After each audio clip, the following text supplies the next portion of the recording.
Halo pemirsa, apa kabar Anda hari ini? Senang sekali saya Raden Merlias dapat kembali menemani Anda dalam sebuah program talkshow yang syarat informasi inspiratif untuk Anda dan juga keluarga. Inilah Bincang Sehati.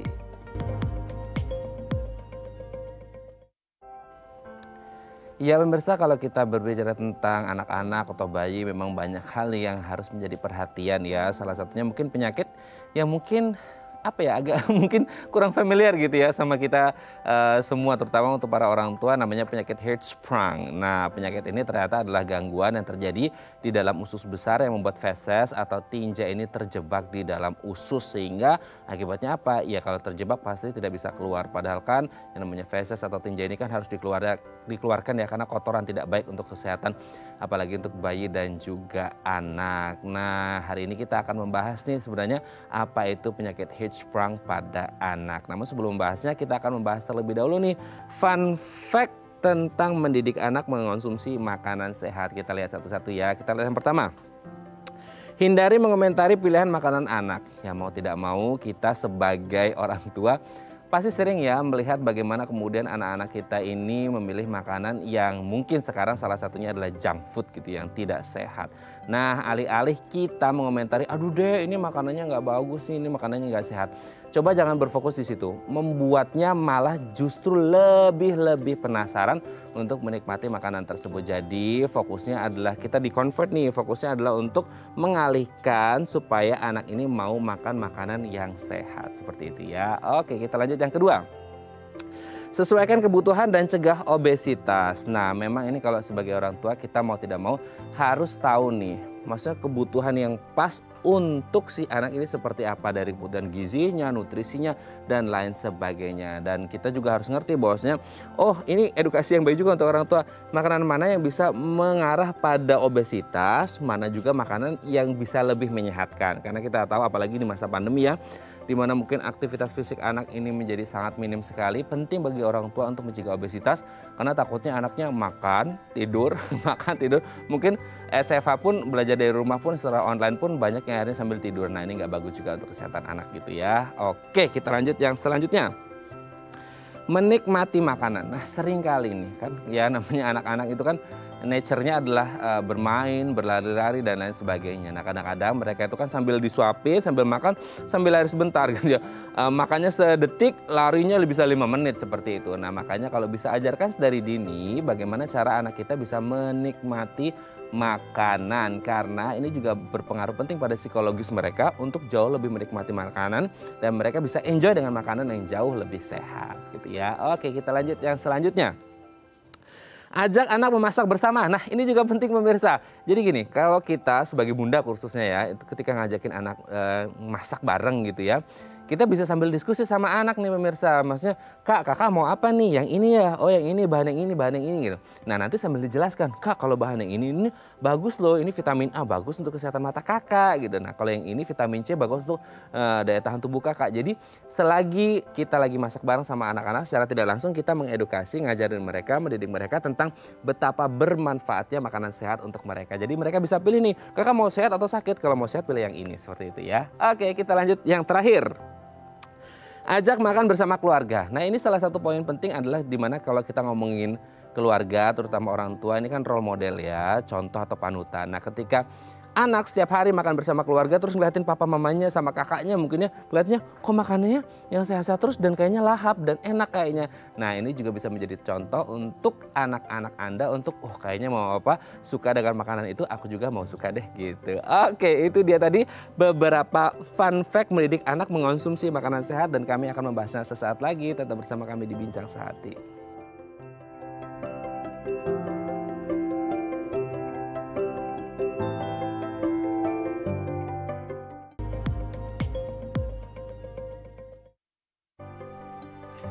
Baik, Anda masih bersama kami di Bincang Sehati. Tadi di segmen sebelumnya kita sudah sedikit membahas tentang gimana sih cara mengajari anak-anak kita untuk makan makanan yang jauh lebih sehat. Apalagi kalau kita konteksnya ngomongnya di masa pandemi ya pemirsa ya. Mungkin orang tuanya udah sibuk kerja, WFH, udah nggak sempet masak gitu ya. Jadi akhirnya ya udahlah pesan online aja. Wah, ini nggak bagus ya. Apalagi kemudian kalau kita berbicara udah mulai habitnya udah online terus, yang dipesan junk food lagi gitu ya, bukan yang sehat-sehat. sehat juga gitu. Wah, ini tantangan besar bangetnya. Ini kemudian menjadi permasalahan kita bersama, terutama untuk ayah bunda, gimana nih caranya untuk mendidik anak supaya mereka ini mau mengonsumsi makanan yang sehat. Nah, untuk membahasnya telah tersambung bersama kami di sambungan Zoom dengan Mbak Ratih Zulhaki, MPSI Psikolog. Kita langsung sapa. Assalamualaikum, selamat pagi Mbak Ratih, apa kabar? Waalaikumsalam warahmatullahi wabarakatuh. Selamat pagi, Mas Raden. Apa kabar? Alhamdulillah baik juga Mbak Ratih, terima kasih. Mbak Ratih, hari ini kita akan membahas apa ya, kalau dibilang ini penting, penting banget sih ya untuk orang tua, karena kadang-kadang orang tua juga belum bisa menjadi role model untuk mengonsumsi makanan yang sehat juga. So no wonder kalau anak-anaknya juga akhirnya mengonsumsi makanannya yang kurang sehat seperti itu ya Mbak Ratih ya. Jadi ini PR bersama sebenarnya gitu ya. Ini Betul. PR yang harus dilakukan tidak hanya untuk anak-anak tapi juga orang tua seperti itu. Edukasi yang baik ya. Yang pertama adalah hindari mengomentari pilihan makanan anak. Kan kadang-kadang anak, ya nature-nya anak kadang-kadang suka yang manis-manis, yang asin-asin dan lain sebagainya. Kenapa sih akhirnya kita nggak boleh mengomentari makanan pilihan anak ini Mbak Ratih? Oke, jadi sebenarnya ketika kita mengomentari apa yang menjadi keputusan anak, itu adalah sama saja kita memberikan judgement atau penilaian. Dan di situ ada satu message yang tersampaikan ke anak bahwa pilihan saya salah, saya tidak berdaya, dan saya tidak berguna gitu. Jadi ini efeknya jangka panjang nih. Jadi alih-alih mengomentari, sebenarnya diajak untuk memahami apa sih yang dia makan. Jadi anak itu makan secara sadar. Bahwa ketika dia memasukkan makanan ke dalam dirinya, dia tahu apa yang dia makan. Oh iya, saya makannya gorengan, dia tahu nih ingredients gorengan ini apa aja sih, nutrisinya seperti apa, itu sih Mas. Jadi daripada mengomentari dengan cara, kok kamu makan ini sih, lebih baik kita coba lihat, oh apa itu yang kamu makan, kamu tahu nggak makanan yang kamu makan itu kandungannya apa saja, seperti itu sih. Berarti sifatnya diskusi gitu ya Mbak Ratih ya, untuk kemudian mengetahui kamu makan apa deh gitu, terus kemudian diliatin, mungkin googling bareng kali ya. Oh Iya, gorengan itu gimana? tapi sebenarnya ketika anak makan gorengan, berarti kan yang tersedia di meja makan adalah gorengan gitu. Jadi sebenarnya orang tua juga tidak bisa mengomentari dong, kok kamu makan gorengan, karena yang disediakan adalah gorengan gitu. Kan bundanya yang beli gorengan. Oke, nah itu tadi yang seperti kita bahas di awal ya Mbak Ratia, bagaimana kemudian ini juga harus bersinergi nih antara anak dan orang tua gitu kan. Apa yang ada ya dimakan lah ya gitu ya. Oke, kita lanjut poin yang kedua Mbak Rati. Sesuaikan kebutuhan dan cegah obesitas. Nah ini kan juga orang tua juga harus lebih mewaspadai makanan-makanan yang apalagi di zaman pandemi ya Mbak Rati ya, bagaimana kemudian aktivitas fisik anak kan agak kurang, banyak yang mungkin di rumah sambil onlinean, sambil rebahan, sambil nyemilin apa. Nah ini gimana nih? Oke, jadi sebenarnya ketika aktivitas fisik berkurang, kemudian anak jadi akhirnya makan tidur, kemudian mereka hanya mungkin aktivitas sekolah juga sambil duduk, disitulah akan terjadi perkembangan berat badan yang cukup signifikan. Tapi ada pemahaman bahwa anaknya kalau makan banyak orang tua happy. Nah ini sebenarnya yang perlu dipahami oleh orang tua, bahwa yang perlu kita perhatikan bukan kuantitasnya, tapi kualitas dari makanannya. Apakah memenuhi isi piringku nih menurut Kemenkes gitu kan. Terus kemudian apakah terpenuhi juga makro dan mikronutriennya. Itu sebenarnya yang perlu dipahami, supaya ketika anak makan banyak, pastikan bahwa yang dia makan itu sudah sesuai dengan kalori yang dibutuhkan gitu. Oke. Jadi sesuai kebutuhan, angka kecukupan gizinya sudah pas gitu ya. Kalau beberapa hari yang lalu, aku juga sempat lihat nih Mbak Rati ada postingan, sayur itu bukan topping. Ingat ya, sayur itu bukan topping, sayuran itu bukan topping. Jadi porsinya harus pas gitu ya. Jadi bukan cuma untuk garnishing gitu ya, bukan buat garnish aja ya, tapi juga kebutuhan. Oke, kita lanjut. Menikmati makanan. Banyak anak-anak kan gini, paling nyuapnya sekali suap 1 detik lah, tapi larinya bisa 10 menit balik lagi gitu. Nah sebenarnya ada nggak sih efek secara psikologis ketika anak-anak ini makannya diam sambil tenang sambil menikmati makanannya gitu Mbak Rati? Oke, jadi sebenarnya proses makan itu harusnya adalah single activity, di mana anak itu memang makan hanya kegiatan makan yang dia lakukan, nggak sama mainan, nggak sambil lari-lari, nggak sambil nonton dan lain sebagainya. Nah kalau dibilang proses makannya itu kemudian ada distraksi sambil lari-lari atau misalnya sambil nonton gadget atau gawai, pasti ada efeknya. Efeknya pertama dia tidak makan secara sadar, kemudian yang kedua pasti akan mengganggu proses makannya.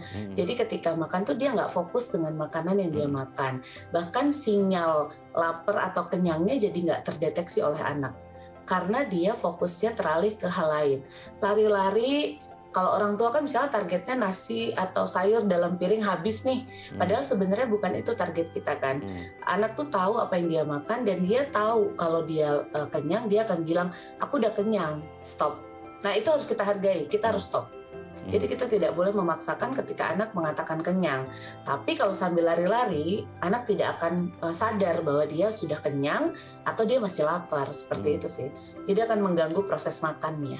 Oke, akan mengganggu proses makannya ya. Oke, kita lanjut yang selanjutnya. Nah ini juga yang sangat penting nih, Mbak Rati. Ajak anak memasak bersama. Mungkin seketika masak, orang tua bisa sambil menjelaskan gitu kali ya. Yang ini mana nih yang sehat, kandungannya apa gitu Mbak Rati. Ya. Masak itu kan sebenarnya salah satu practical life skill atau skill di kehidupan sehari-hari yang memang harus dikuasai oleh semua orang, baik itu perempuan maupun laki-laki, karena semua orang butuh makan ya. Betul. Artinya dia harus tahu kalau mau makan tuh ada prosesnya, ada proses masaknya, pemilihan makanannya, bagus atau enggak bahannya. Nah dengan mengajak anak memasak bersama, mulai dari pilih bahan di dalam kulkas, misalnya tanya, hari ini di kulkas ada ini, kamu mau makan sayur yang mana, lauk yang mana, nanti kita pilih, terus kita bumbuin ini, terus ya proses masak berlangsung. Di situ anak akhirnya paham bahwa oh untuk jadi dari ikan jadi ikan yang enak itu ternyata butuh proses, ada bumbu-bumbunya, plus bumbu-bumbunya, ikannya itu mengandung hal-hal yang atau zat-zat yang memang penting bagi tubuh.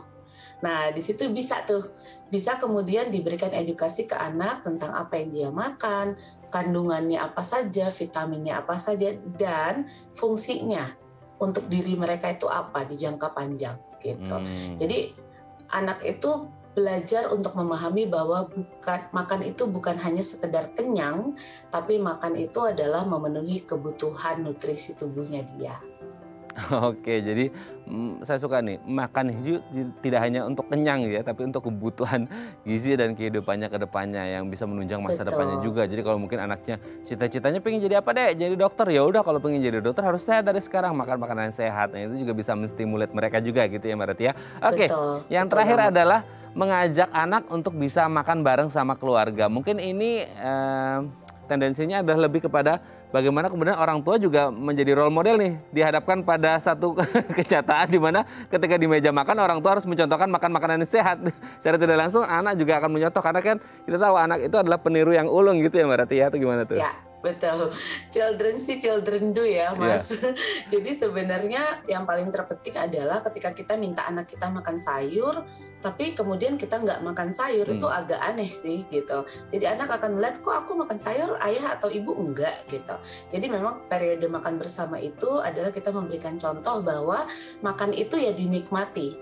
Makan itu ya ada prosesnya, makan itu ya ternyata makanan yang sehat seperti itu. Kemudian yang kedua, itu bagian dari family time. Nah, ketika ada waktu bersama, makan bersama, ada kebersamaan, tentu akan lebih menyenangkan dibandingkan anaknya makan sendiri di pojokan terus disuapin. Sambil megang gadget. Betul. Jadi lebih baik makan di meja makan bersama, kemudian dia termotivasi untuk mencoba makanan baru. Sama satu hal sih, kalau belajar dari ahli gizi, memang kita perlu menyediakan makanan yang variasinya itu beragam. Jadi jangan cuma ayam aja atau ikan aja. Jadi memang dikenalkan dengan makanan baru supaya anak itu mencoba. Dan ketika anak di pertama kali percobaan belum mau, jangan langsung dijudge itu, oh dia nggak suka. Jangan. Tapi anak itu butuh memproses rasanya lewat sensorinya. Kemudian dia tahu bahwa oh ya ini acceptable nih untuk sensori saya. Di percobaan kedua, oh ya kayaknya saya suka banget nih sama makanan ini gitu. Jadi memang keep doing it. Harus selalu dicoba dengan berbagai macam cara. Oke, berarti kalau kita ngomongin anak makanan sehat ini harus sinergi dari semua pihak, orang tua dan keluarga gitu ya, untuk sama-sama mensupport. Betul. Dan pastinya apa yang tadi aku suka nih kalimatnya Mbak Rati nih, children see, children do. Itu penting banget nih, tamparan keras untuk orang tua. Ayo orang tua, ayo bunda konsumsi makanan sehat kalau mau anaknya sehat gitu ya. Baik, terima kasih Mbak Rati Zulhaki, MPSI Psikolog, sudah berbagi bersama kami pagi hari ini. Semoga ini menjadi catatan penting dan ilmu baru untuk para orang tua supaya anak-anaknya sehat dan pandemi segera usai, kita tetap sehat selalu. Terima kasih Mbak Rati, selamat pagi dan salam untuk keluarga di rumah. Assalamualaikum. Waalaikumsalam warahmatullahi wabarakatuh. Baik, pemirsa, selanjutnya kita akan membahas tema kita hari ini. Bagi Anda yang memiliki pertanyaan seputar tema kita hari ini, Anda bisa menghubungi kami di nomor 021 290 32 644 atau DM Instagram kami di @bincangsahatidayatv. Kami akan segera kembali.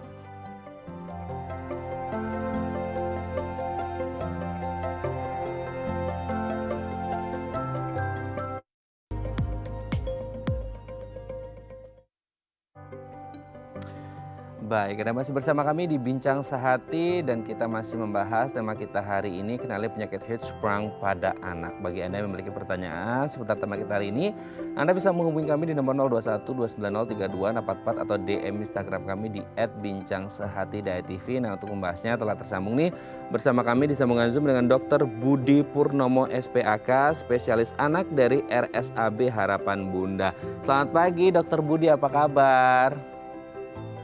Harapan kita masa pagi, apa kabar? Baik, alhamdulillah. Oke ya, oke.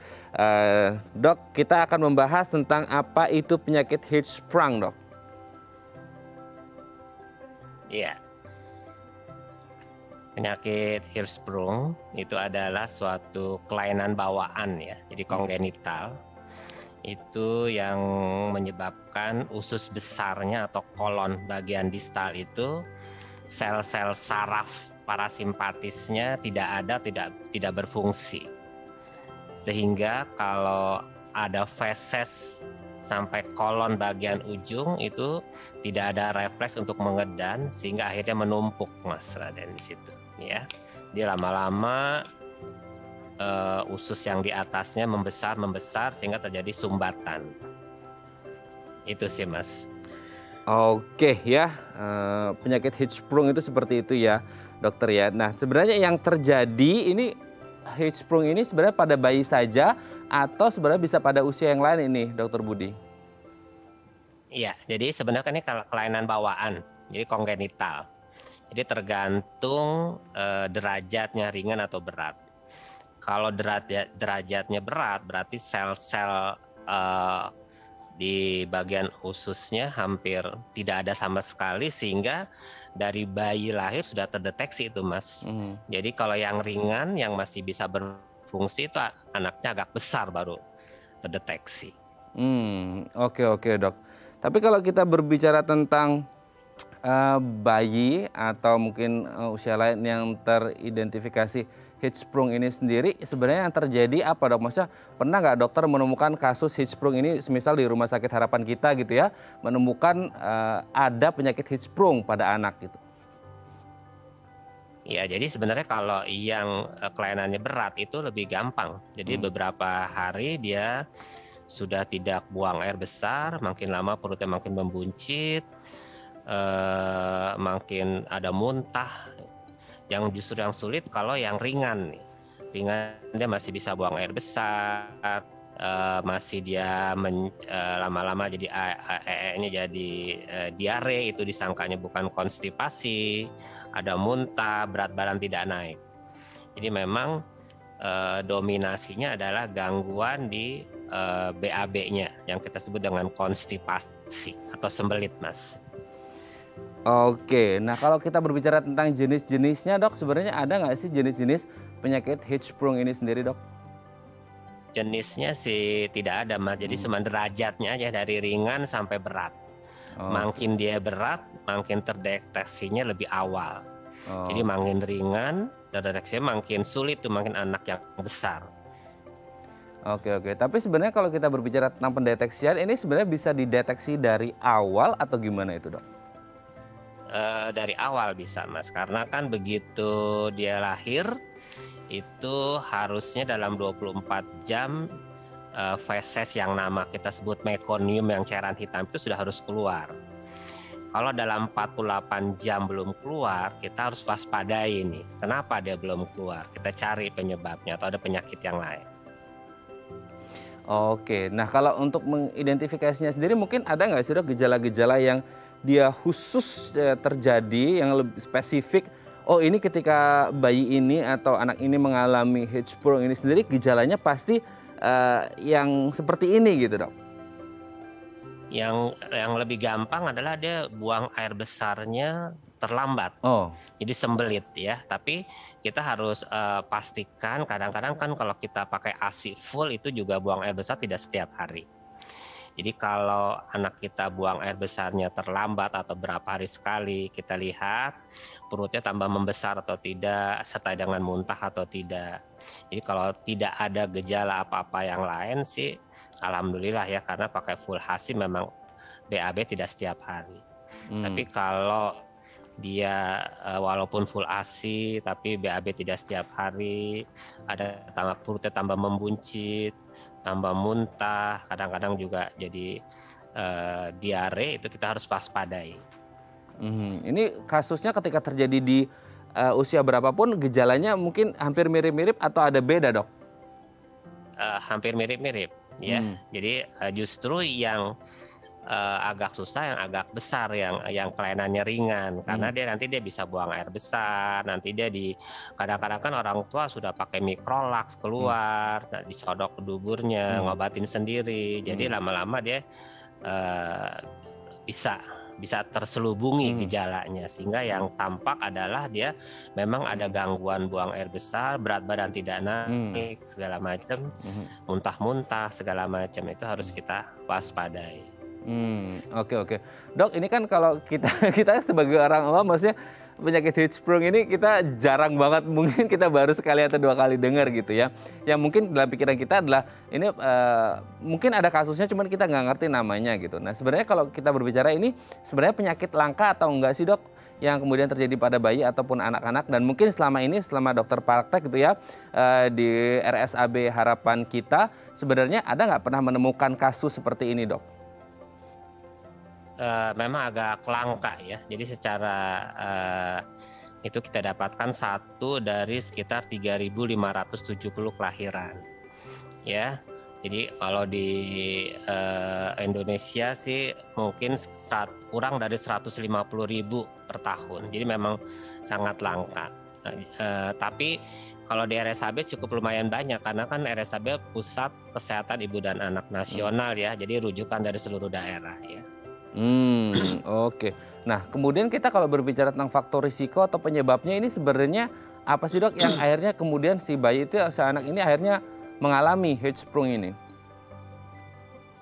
Sebenarnya itu penyakit kelainan bawaan juga ya. Jadi memang ada pada waktu kehamilan di bawah 12 minggu tidak terjadi migrasi sel-sel ke dalam usus besar yang di bawah itu, dan memang faktor yang lain juga kita belum tahu karena ini kelainan bawaan ya. Memang pada anak laki-laki lebih banyak 4:1, dan kalau misalnya adik keluarga ada salah satu yang menderita penyakit Hirschsprung, yang lain kita harus waspadai. Dan kalau memang ada penyakit kelainan kongenital bawaan ya, jadi biasanya kalau salah satu ada kelainan kongenital, kita harus cari kelainan kongenital yang lain. Misalnya jantung bawaan. Ada juga Down syndrome yang trisomi 18, trisomi 21. Itu kita harus waspadai. Berarti apakah sifat dari penyakit Hirschsprung ini sendiri bersifat herediter dok, menurun ke anak-anak selanjutnya gitu? Iya, jadi memang secara teori ada menurun, tapi kita tidak tahu faktor-faktor yang menyebabkan penurunannya. Bagaimana dengan bayi-bayi yang akhirnya harus lahir dalam kondisi prematur gitu, belum masa waktunya lahir sudah harus lahir, apakah juga punya risiko atau rentan mengalami Hirschsprung ini sendiri karena mungkin belum terbentuk secara sempurna dok? Iya, kalau prematurnya dia tidak ada kelainan bawaan yang lain, misal tidak terjadi tadi migrasi dari sel di bawah kehamilan 12 minggu sih aman. Cuman memang pada bayi-bayi prematur kan memang pertumbuhan ususnya memang belum sempurna, jadi dengan meningkatnya waktu dia akan baik sendiri, tapi dengan syarat tidak ada kelainan kongenital yang lain. Oke, tapi kalau tadi dokter juga menyebut ada mungkin dari sisi jenis kelaminnya dok, ada tidak perbedaannya untuk kemudian mana yang lebih rentan? Menurut perpustakaan sih laki-laki 4 kali lebih banyak daripada perempuan. Nah, tetapi penyebabnya kenapa kita nggak bisa tahu ya. Pada anak laki-laki lebih banyak ya daripada anak perempuan. Oke, apakah kasus ini juga memang banyak terjadi di Indonesia dengan kasus anak laki-laki lebih banyak atau secara global ini dok? Secara global ya, karena ini kan kelainan genetik ya. Kalau di Indonesia sih kasusnya kurang dari 150.000 per tahun. Kurang dari 150.000 per tahun ya dok ya. Oke dok, nanti kita akan lanjut lagi nih ngobrolin tentang penyakit Hirschsprung ini sendiri, yang dimana ini mungkin satu hal yang kalau kita sebagai orang tua mungkin kalau berbicara tentang feses nggak bisa keluar segala macam, ini memang menjadi ya gangguan yang seperti biasa gitu ya, mungkin kurang serat atau yang lain sebagainya, padahal ada hal yang harus diantisipasi lebih jauh tentang penyakit ini seperti itu ya dok ya. Oke dok, nanti kita akan lanjut lagi di segmen selanjutnya. Baik pemirsa, bagi Anda yang memiliki pertanyaan seputar tema kita hari ini, Anda bisa menghubungi kami di nomor 021 290 32 644 atau DM Instagram kami di @bincangsaatidayatv. Kami akan segera kembali.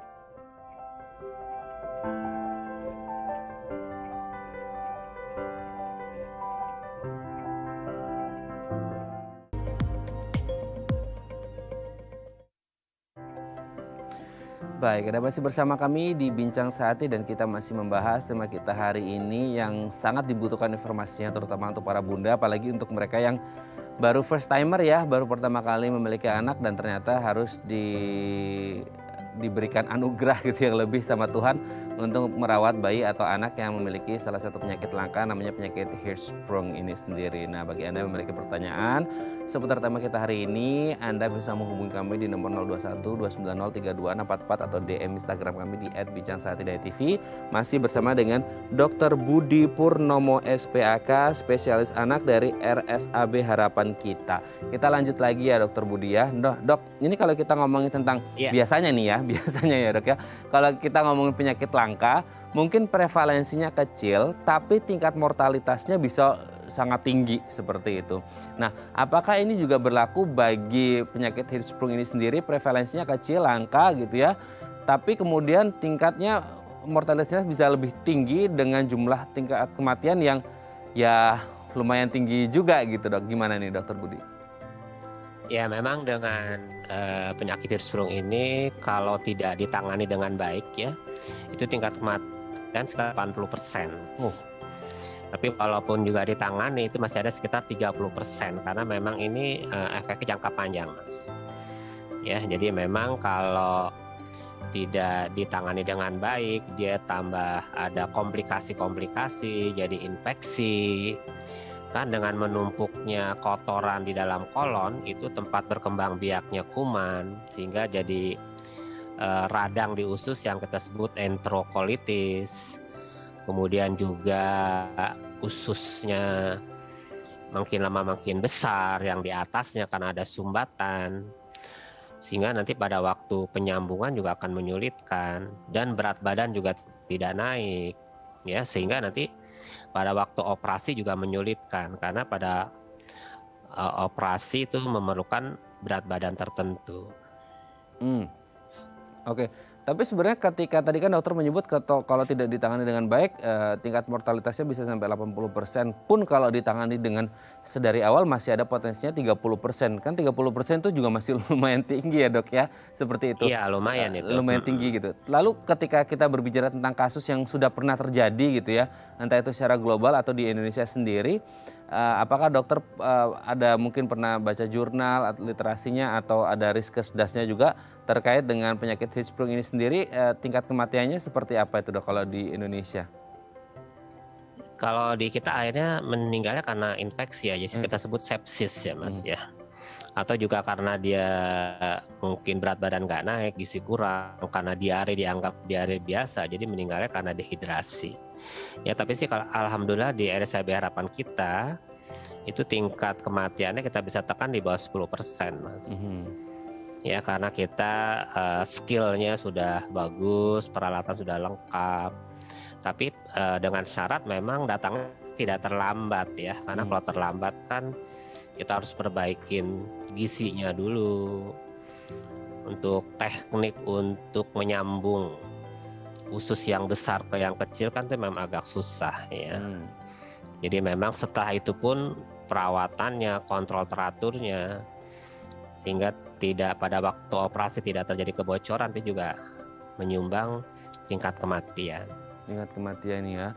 Terus kalau berbicara tentang tadi mungkin tidak ada jenisnya, tapi tingkat keparahannya seperti itu ya, dari ringan, sedang ke berat seperti itu. Berarti kan ini masuk ke yang di kondisi yang seperti apa? Maksudnya penyakit Hirschsprung ini yang kronis kah, akut kah, atau bagaimana kondisinya ketika ini menjadi kronis atau akut pada bayi atau anak ini, Dok? Ya, jadi kalau dia kelainannya berat, artinya sel-sel sarafnya tidak terbentuk sama sekali, itu kita bilang dia akut karena dia terdeteksinya makin cepat, karena kembungnya makin cepat ya, kita keluarkan juga dia makin cepat, infeksi makin cepat, jadi kita sebut akut.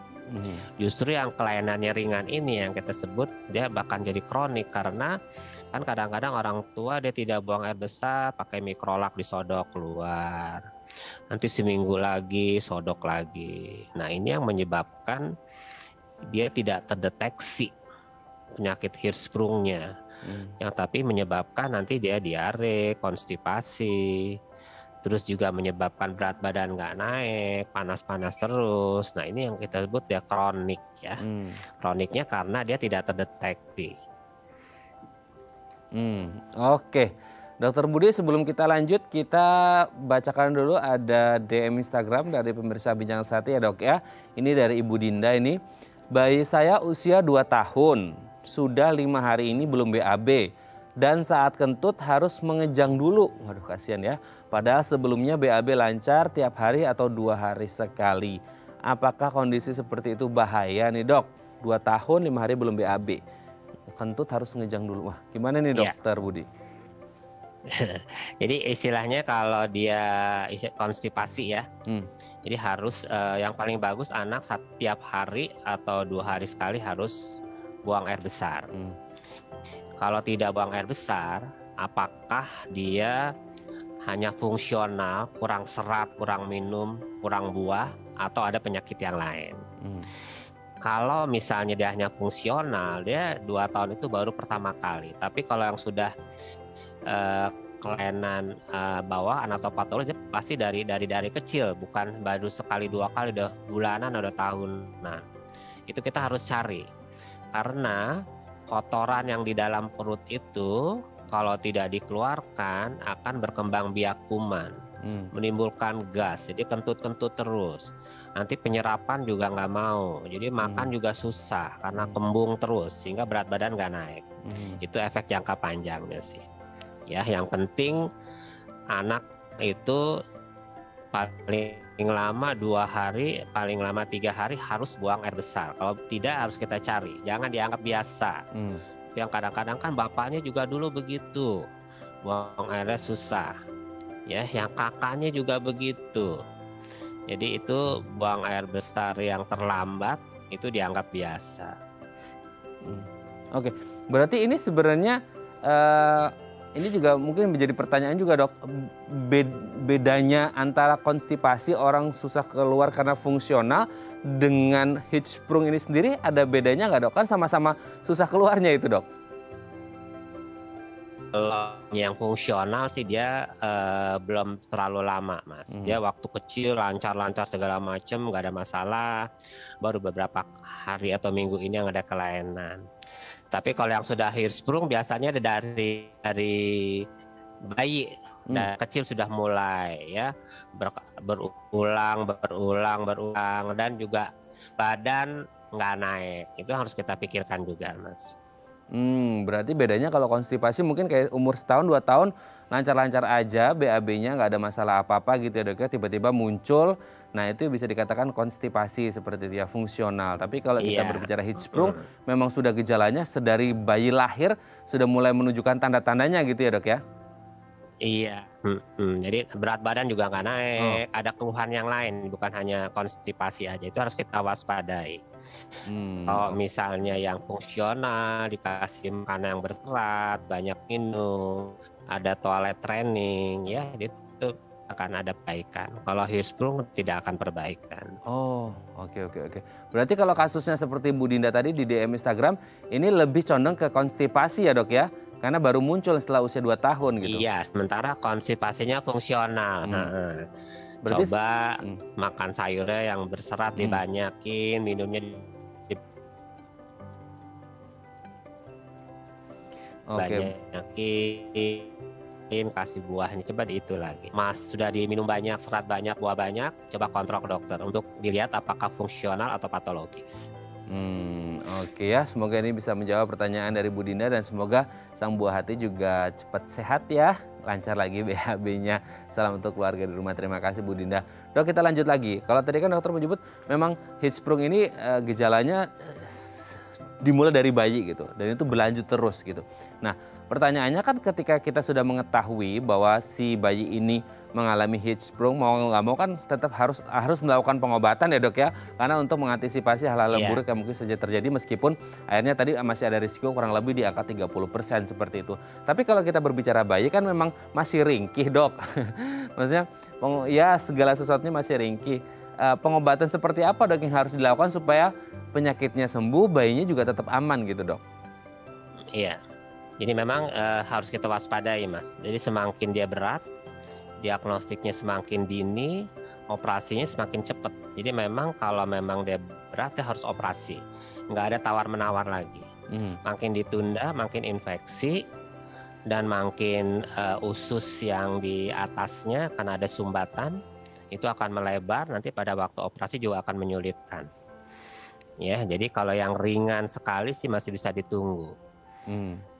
Tapi biasanya ketika dia lahir dengan ada riwayat Hirschsprung ini sendiri, apakah semuanya ketika bayi lahir dengan riwayat Hirschsprung ini di kondisi yang ringan saja atau justru malah ada yang sedang hingga ke berat karena mungkin dari proses kehamilan sudah ada proses gangguannya dok? Ya, jadi sebenarnya kalau yang di rumah sakit yang canggih, yang dokter kebidaanannya oke, yang USG-nya itu, kelainan-kelainan dari USG itu udah bisa kelihatan, mas. Ya, dan kalau begitu dia lahir, sudah memang kita dokter anaknya ahli banget, itu bisa ngelihat, oh ini udah Hirschsprung. Kita evaluasi, kita lakukan pemeriksaan lengkap, mas. Ada pemeriksaan segala macam, ada mulai dari ronsen, mulai dari biopsi dan segala macam. Dan kalau sudah ketahuan, nanti tinggal kita arrange kapan mau dioperasinya. Kadang-kadang kalau rumah sakit yang ini menunggu berat badan ya, tapi kalau di harapan kita dia tidak terlalu menunggu berat badan, semuanya oke, fasilitas oke, kita kerjakan. Ini makin dini makin bagus, mas. Berapa lama sih dok pengobatannya dan apakah kemudian ketika sudah sembuh ada kemungkinan rekurensi terjadi lagi nih dok? Kalau sudah dioperasi sih biasanya tidak ada, recurrent-nya nggak ada. Jadi misalnya kambuh lagi nggak, tapi justru pasca operasinya tuh antara sambungannya bocor, sambungannya kurang bagus, sehingga itu akan kadang-kadang reoperasi. Karena operasinya 2 kali mas, 2 tahap. Oh. Tahap yang pertama itu kita lihat usus yang tidak mengandung sarafnya berapa senti, kemudian kita potong tuh. Ya. Kemudian sambungannya kan belum kita bisa sambungkan ke yang itu. Jadi harus kita buat stoma atau lubang di dalam perut, mas. Jadi nanti buang air besarnya di perut. Kasih kantong. Nanti kalau sudah yang bawahnya sudah bagus, kita sambungkan kembali. Jadi operasinya 2 tahap. Berapa lama itu dok jeda dari operasi 1 ke operasi 2 atau kembali menyesuaikan kondisinya masing-masing bayi? Iya, jadi kita menyesuaikan kondisinya. ya. Tapi kalau memangnya tidak ada komplikasi segala macam bagus, itu kadang-kadang bisa sekali operasi, begitu dipotong bisa kita sambungkan lagi, Mas. Itu kita lihat dari kondisinya. Karena kalau yang udah infeksi, berat badan kurang bagus, jadi antara operasi satu makin lama itu, Mas. Kan harus bagus dulu. Berarti pasca operasi pertama pun harus diperhatikan supaya cepat recovery, bisa lanjut ke yang tahap kedua gitu ya, Dok ya? Operasi kedua, iya, Mas. Oke, Dokter Budi. Bagaimana, Dok? Ya, jadi memang ini harus kita maintain benar ya. Ya, operasi satu kita jaga berat badannya naik, jangan infeksi, sehingga bisa cepat operasi yang kedua. Oke, ya berarti maintenance pasca operasi juga menjadi sangat penting biar bisa lanjut ke tahap kedua operasinya gitu ya, Dok ya. Oke, Dokter Budi, nanti kita akan lanjut lagi di segmen terakhir. Tadi kan sudah dijelaskan tentang Hirschsprung dan lain sebagainya gitu ya, punya detail sekali dari Dokter Budi. Nanti di segmen terakhir kita akan memberikan tips merawat anak atau bayi gitu ya yang punya penyakit Hirschsprung di rumah. Nah, ini kan menjadi sangat penting bagi ayah bunda yang memiliki anak dengan riwayat Hirschsprung gitu ya. Baik pemirsa, bagi Anda yang memiliki pertanyaan seputar tema kita hari ini, Anda bisa menghubungi kami di nomor 021 290 3244 atau DM Instagram kami di @bincangsaati.tv. Kami akan segera kembali.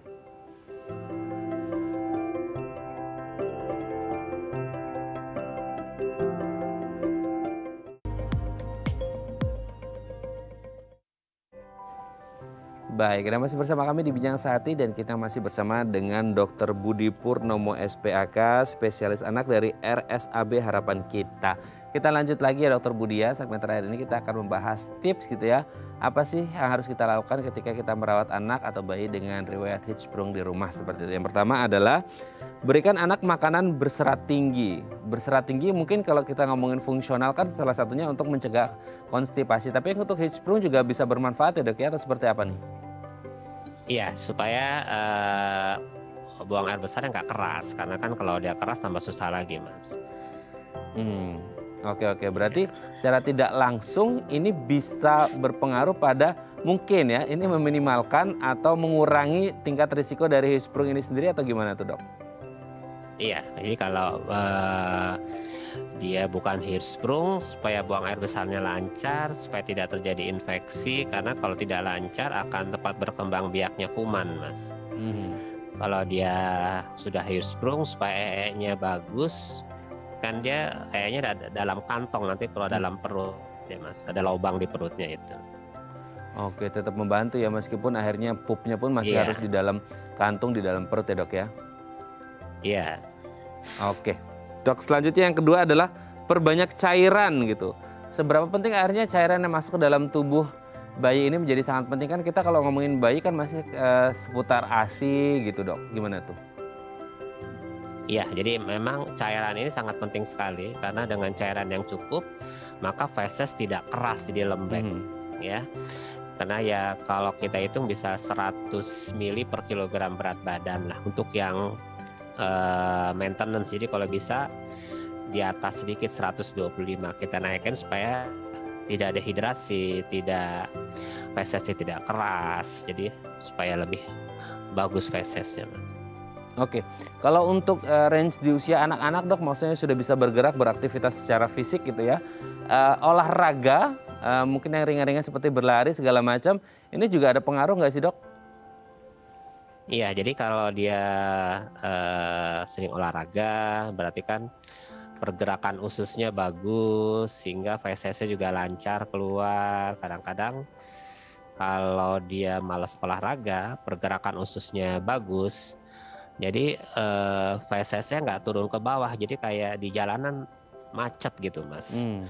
Kan kalau lancar lebih cepat ke bawah, ada rangsangan langsung keluar. Jadi kalau memang dia kurang gerak, motilitas usus, pergerakan ususnya kurang bagus, maka fesesnya juga jalannya lambat, macet jadinya. Tapi kalau harus tergantung pada olahraga terus, ke depan sebenarnya apakah dengan berolahraga baru bisa pup lancar atau gimana tuh Dok? Enggak, sebenarnya kalau tidak ada kelainan sih, maksudnya semuanya harus seimbang ya, makan seimbang juga, olahraga juga seimbang, jadi jangan terlalu berlebihan juga. Kalau memang tidak ada kelainan sih, olahraga sedikit aja cukup sih Mas.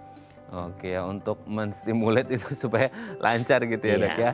Oke, nah dok iya, ini yang selanjutnya yang mungkin menjadi apa ya cara instan yang dilakukan oleh orang tua tidak hanya untuk anak-anak juga mungkin ke orang tua juga gitu ya. Tapi kita fokusnya ke anak-anak. Akhirnya untuk aduh karena pusing nih nggak bisa keluar-keluar juga akhirnya ya udah solusi instannya adalah mengonsumsi obat pencahar seperti itu. Nah bagaimana ini dok pandangan seorang dokter Budi nih? iya. Jadi kalau obat pencahar itu kadang-kadang diperlukan, Mas, ya. Jadi memang pada yang konstipasi fungsional yang kronik juga itu pada saat-saat tertentu itu kita perlukan agar fesesnya lembek dan tidak keras. Karena kalau keras dia akan mengedan, akan sakit. Karena kalau sakit nanti di bawahnya itu berdarah, Mas. Jadi makin sakit, makin ditahan, makin nggak mau buang air besar. Nah, jadi kadang-kadang kita perlukan pencahar untuk supaya fesesnya lembek, lebih soft, jadi nggak mengedan, jadi nggak sakit pada. Kadang-kadang kayak ayam sama telur jadinya, Mas. Ya, jadi karena dia sakit, ditahan nggak mau mengedan, karena dia ditahan lagi tambah besar lagi. Nah, kadang-kadang kalau yang ditahan itu bisa sekali buang air besar bisa nutupin lubang WC itu, Mas, banyak banget. Ya, jadi memang kadang-kadang kita harus waspadai, Mas. Zaman ibu-ibu milenial ini kalau ditanya sama anaknya udah makan belum, udah makan belum, tambah satu lagi, udah belum gitu ya. Kadang-kadang kadang-kadang orang tua, saya punya pasien 2 minggu nggak buang air besar tuh nggak tahu orang tuanya. Oke, berarti memang perhatian orang Jadi tua menjadi begitu. sangat penting ya dok ya untuk mengevaluasi BAB-nya si anak sendiri. Baik, terima kasih Dokter Budi Purnomo SPAK, spesialis anak dari RSAB Harapan Kita sudah berbagi. Ini informasi yang sangat penting sekali untuk para orang tua dan juga anak-anak supaya tetap sehat. Terima kasih Dokter Budi, saya sehat terus. Salam untuk keluarga di rumah dan teman-teman di rumah sakit. Selamat pagi Dokter Budi. Baik, pemirsa, bagi Anda yang memiliki kritik dan saran, Anda bisa menghubungi kami di nomor 0889 8100 5000 atau Anda bisa follow media sosial kami di @bincang-sehati-tv dan tetap disiplin prokes 6M. Saya Raden Madlia Samit, sampai jumpa dan selamat beraktivitas.